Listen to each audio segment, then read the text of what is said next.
Hai StudyMates, kembali lagi bersama your study partner Let's Study. Kali ini kita akan membahas mengenai topik benar atau salah untuk mempersiapkan UTBK atau SNBT. Bahan pembelajaran ini dibiayai oleh donatur Let's Study. Nah, sebelum kita mulai, yuk kita kenalan dulu. Hai StudyMates, perkenalkan nama aku Fitria Anjani, mahasiswa pendidikan biologi UPI 2022. Terdapat beberapa achievement yang pernah aku raih, diantaranya yaitu lolos jalur rapor SNMPTN dengan rata-rata rapor bahasa Indonesia sebesar 95, dan juga juara 2 lomba debat kesehatan dan training of trainers Duta Gesit. Nah, terdapat beberapa hal yang akan kita bahas, yaitu pertama definisi dari pernyataan salah, lalu ada pernyataan benar, lalu ada cara menentukan pernyataan benar dan juga pernyataan salah, dan ada juga latihan soal serta pembahasannya. Nah, yang pertama mengenai pernyataan benar. Pernyataan benar merupakan pernyataan yang sesuai dengan fakta atau informasi dalam teks. Dalam KBBI, benar adalah sesuai sebagaimana adanya, seharusnya dan dapat dipercaya atau cocok dengan keadaan yang sesungguhnya. Sementara pernyataan salah merupakan pernyataan yang tidak sesuai dengan fakta atau informasi dalam teks. Salah dalam KBBI artinya tidak benar atau tidak betul. Nah, bagaimana sih cara menentukan pernyataan benar dan juga salah? Yang pertama, pahami terlebih dahulu apa yang ditanyakan. Lebih baik membaca pertanyaan terlebih dahulu, kemudian kita pahami soal tersebut, menanyakan pernyataan yang benar atau yang salah. Yang kedua, temukan kata kunci. Dapat mempermudah kita dalam menemukan informasi tersebut. Yang ketiga, lakukan scanning atau mencari kata kunci yang telah kita temukan, kemudian dicocokkan dengan pilihan jawaban. Dan yang terakhir yaitu analisis tiap pilihan jawaban dan cocokkan dengan teks. Oke, kita masuk pada latihan soal pertama dengan tipe model soal pilihan ganda. Cancel culture dapat diartikan sebagai sebuah praktik boikot massal terhadap seseorang atau suatu kelompok. Pemboikotan ini bisa terjadi di dunia nyata, media sosial, atau keduanya. Cancel culture dilakukan dengan cara mengumpulkan dukungan untuk memboikot seseorang atau suatu kelompok yang telah melakukan hal yang tidak pantas atau melanggar nilai dan norma yang berlaku di masyarakat, seperti mengatakan hal yang rasis atau melakukan tindakan kriminal. Dampak positif dari gerakan cancel culture adalah gerakan ini bisa berfungsi sebagai alat pengendalian sosial. Sementara itu, dampak negatifnya adalah menimbulkan cyberbullying terhadap seseorang dan menciptakan rasa malu, tidak percaya diri, hingga depresi pada orang yang mengalaminya. Berdasarkan teks, pernyataan manakah yang benar? Nah, yang diminta adalah pernyataan yang benar. Kita coba buat lihat dulu pada opsi A. Nah, kita coba buat analisis dari pilihan opsi A. Cancel culture adalah praktik boikot massal terhadap seseorang atau kelompok yang dilakukan hanya di media sosial. Nah, kita tahu bahwa di teks pada paragraf nomor 2, pemboikotan atau cancel culture bisa terjadi di dunia nyata, media sosial, atau keduanya. Maka dari itu, kalimat A adalah bukan kalimat yang benar. Nah, kita coba lihat pada opsi B. Salah satu tujuan cancel culture adalah mengendalikan perilaku masyarakat agar sesuai dengan nilai dan norma yang berlaku.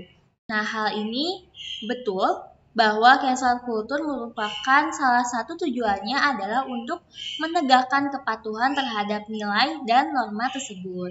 Nah, hal ini dikatakan pada kalimat yang sedang menyatakan dampak positif dari cancel culture, yaitu sebagai alat pengendalian sosial. Maka dari itu, pernyataan B merupakan pernyataan yang benar dan sesuai dengan teks. Nah, kita coba lihat pada opsi C, yaitu Cancel culture hanya berdampak positif pada individu atau kelompok yang terkena dampaknya.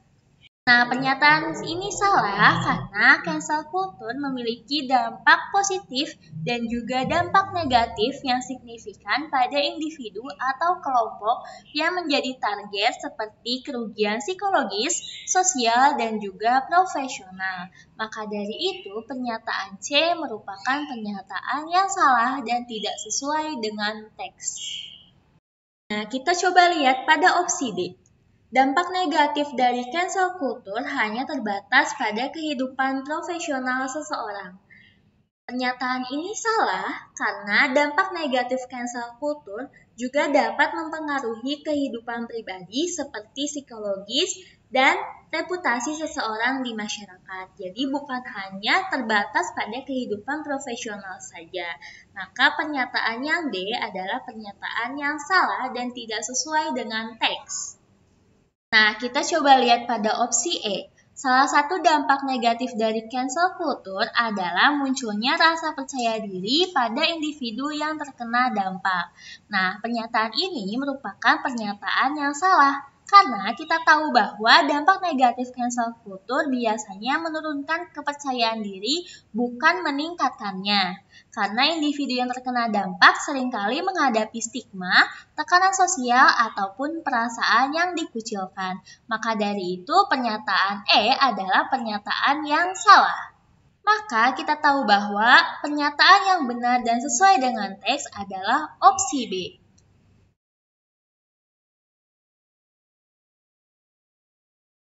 Oke, kita lanjut pada latihan soal nomor 2 dengan tipe model soal pilihan 2 kolom. Dampak positif dari gerakan cancel culture adalah gerakan ini bisa berfungsi sebagai alat pengendalian sosial. Hal ini terjadi karena gerakan ini bisa membuat masyarakat, terutama figur publik, akan berhati-hati ketika berucap dan bertindak.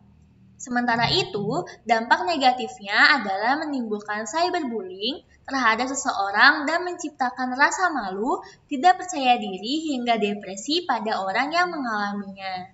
Selain itu, jika terjadi pada figur publik, cancel culture ini tentunya berpotensi besar merusak kehidupan mereka sebagai figur publik.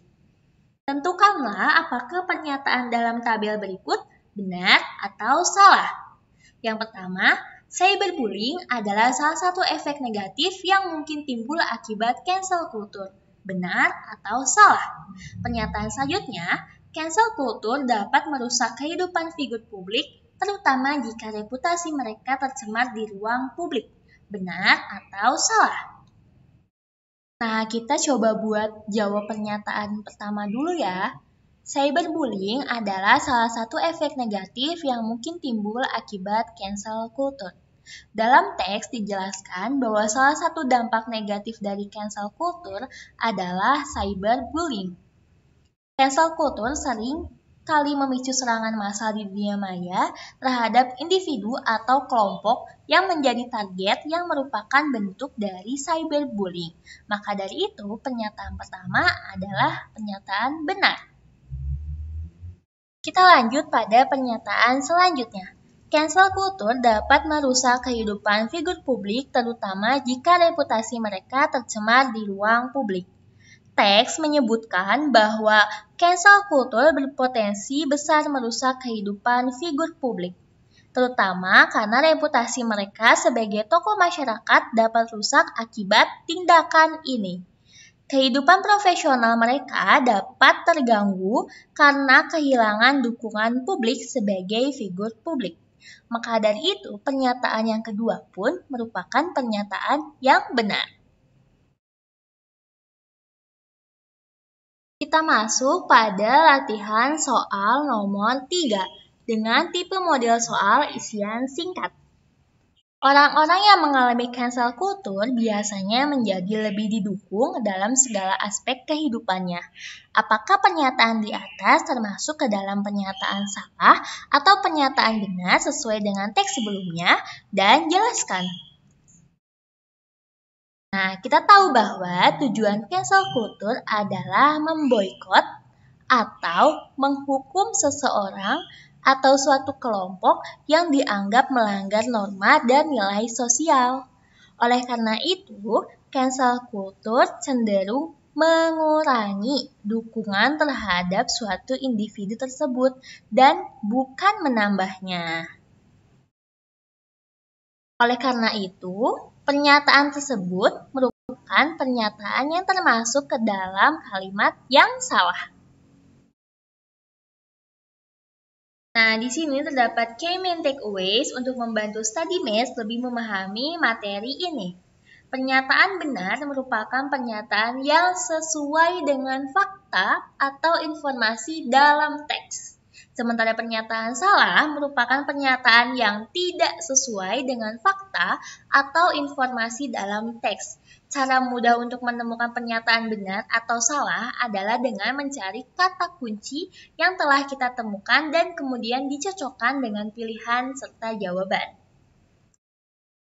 Terima kasih kepada donatur Let's Study yang sudah membiayai dalam produksi materi ini. StudyMates bisa mereview kembali bahan pembelajaran textbook, PPT, dan latihan soal pada link di description box. Let's Study juga menyediakan playlist YouTube khusus bahan pembelajaran loh. Jangan lupa dicek ya StudyMates. Nah, StudyMates juga bisa mensupport Let's Study dengan cara berdonasi seikhlasnya. Selain donasi dalam bentuk uang, StudyMates juga bisa share platform Let's Study kepada teman sekitar atau membagikan info platform Let's Study ke sosial media StudyMates. Ayo follow akun sosial media Let's Study pada Instagram, Twitter, dan juga TikTok agar selalu mendapatkan info update konten bermanfaat lainnya. Terima kasih dan sampai jumpa di video berikutnya.